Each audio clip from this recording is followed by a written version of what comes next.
Pernah dengar nama Nabi Nuh? Pernah tahu sejarah Nabi Nuh? Nabi Nuh, kalau boleh dibilang, Nabi Nuh ini pernah putus asa di hadapan Allah. Ya Allah, hamba sudah dakwah, hamba sudah mengajak umat untuk memeluk agamamu, diajarkan untuk sujud kepadamu, melainkan mereka menentangku, mereka menghinaku, kata Nabi Nuh. Maka dari itu ya Allah, terserah, turunkan bala, silahkan ya Rabb.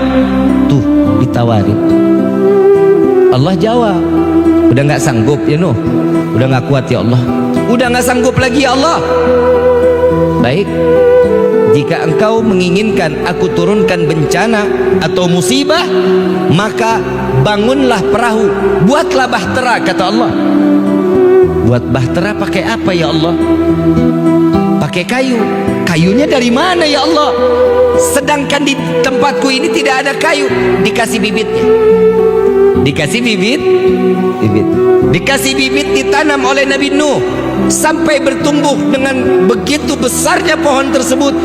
Ditebanglah satu persatu dan dibuatlah bahtera, bukan di pinggir pantai, di tengah kota. Makin umat Nabi Nuh mengatakan bahwa Nuh ini memang sudah gila. Kalau kita bikin perahu di pinggir pantai atau di tengah kota? Pinggir pantai biar dekat untuk ketemu air, ketemu airnya. Ini di tengah kota bikin bahtera. Akhirnya ini hamba Allah yang mereka yang sakit hati dengan Nabi Nuh, yang gak mau dengar dengan dakwahnya Nabi Nuh, mereka berbondong-bondong. Itu bahtera lantai 1 dibangun sudah hampir rapi, dia berbondong-bondong semuanya. Dia kalau mau buang hajat, buang air kecil, buang air besar, larinya di bahteranya Nabi Nuh. Gak mau di kamar mandinya mereka, enggak, maunya di bahtera Nabi Nuh.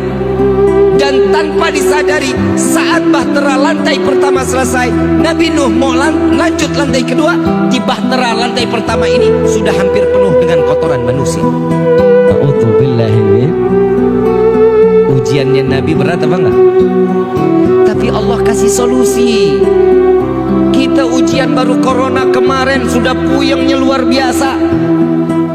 Untung kiai di sini nggak ada yang minta ya Allah binasakan corona, tapi dipelihara akhirnya coronanya.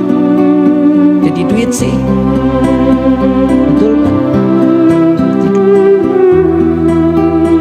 Sampai akhirnya ada di, kita singkat ceritanya, disingkat nih, kalau dipanjangin bisa sampai jam 4 pagi kita.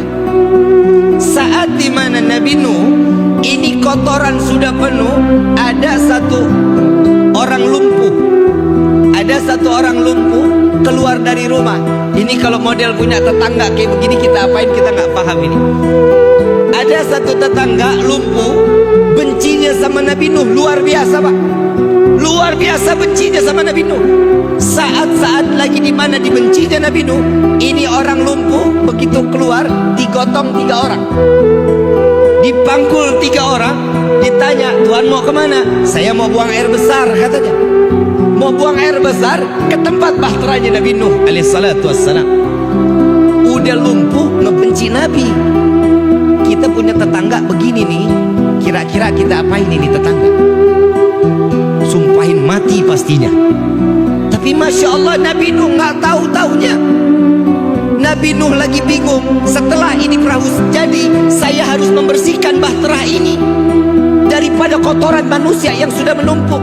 Nabi Nuh bingung mau ngebangun sendiri, umatnya juga sampai banyak, harus ngebersihin kotoran lagi sendiri. Dia pasrah sama Allah, ya Allah hamba pasrahkan diri hamba kepadamu ya Allah.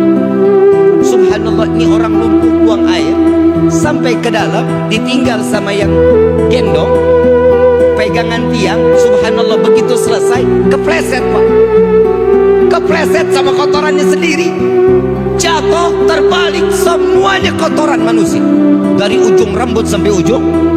Wa subhanallah, bisa berdiri, lumpuhnya hilang, keluar dari bahtera Nabi dalam keadaan berdiri, berjalan.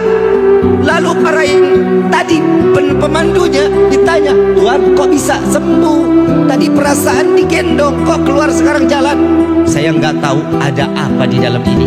Ini kotoran, ternyata kotoran inilah yang bisa menyembuhkan saya. Memang dasar nggak punya akal. Allah balikan fikirannya, subhanallah, satu kampung ngerukin kotorannya sendiri. Sallu ala Nabi Muhammad. Masuk nggak di logika manusia? Masuk nggak ke logika manusia? Gak akan masuk. Yang kotorin dia, yang bersihin, mungkin apa enggak? Gak bakal mungkin. Tapi Allah sudah membalikkan hati seseorang dengan penuh keyakinan. Orang tersebut yakin bahwa kotoran yang ada di dalam kapal Nabi Nuh itu yang dapat menyembuhkan penyakit. Sampai kalau kita bilang kinclong lagi. Tahu kinclong? Tahu kinclong? Kayak iklan pencuci piring.